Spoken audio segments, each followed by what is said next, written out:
So most people go through a grueling pre-season, put in a lot of hard work and start the season strong, which is amazing. The challenge then is to finish the season just as strong as you started. And that can be a real challenge in rugby because the competitive season is long and it's hard. So you've got to really box clever with what you're doing so you can finish the season as strong as possible. These are some of the staples we do at BL Rugby Club to be ready week on week, but also finish the season just as strong as we started.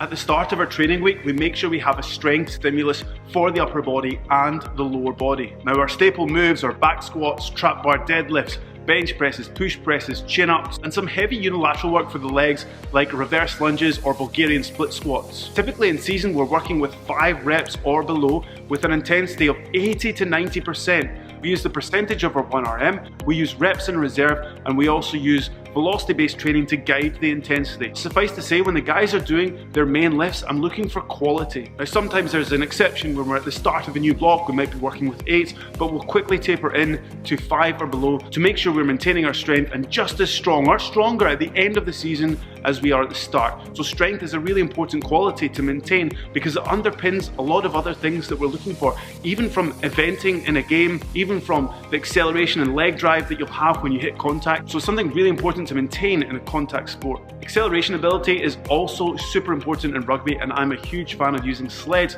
to help us be as fast as we can be off the mark. I love the sleds because they encourage this forward lean posture that we're looking for when we accelerate, and they help with the physical output of moving as fast as you possibly can. So the guys will tend to cycle between a linear speed block and an agility block. And the use of sleds and plyometrics and power-based work in the gym really complement what the coach is looking for in the rugby pitch. So typically our power and speed work will come closer to the game as we're tapering into the game. Another thing I look for in the training week is where we can be competitive with each other and have little competitions, whether it's in a 10-meter sprint, whether it's in a conditioning exercise or an agility exercise. Things get timed or guys race, and it just makes it that little bit more competitive because behind everything, the strength, the power, the speed, the transfer to rugby, first and foremost is the quality and intensity that the guys are bringing. So if you're trying to get fast, you must run fast. If you're trying to get strong, then getting up to 85% when you're in season and things are tough can sometimes be difficult. But if you've got a training partner that's pushing you and you're competitive with him, and it doesn't necessarily mean that you have the exact same back squat, let's say,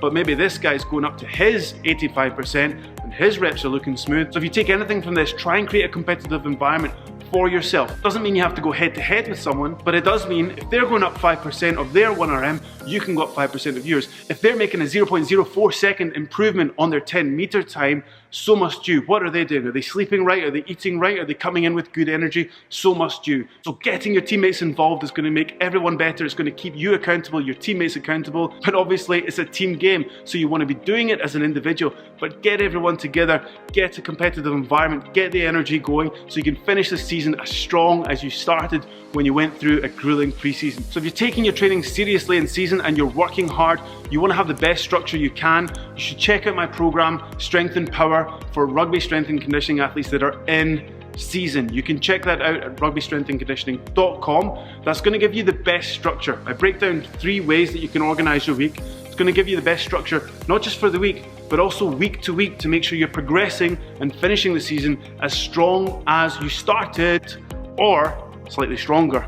Guys, if you're interested, you can check out this video here which breaks down my thought process. It gives you the first 6 weeks of the program so you can see, get a good flavor of it, basically get half the program already. So you should check that out. If you do, I'll see you there. Thanks for watching, guys. Cheers.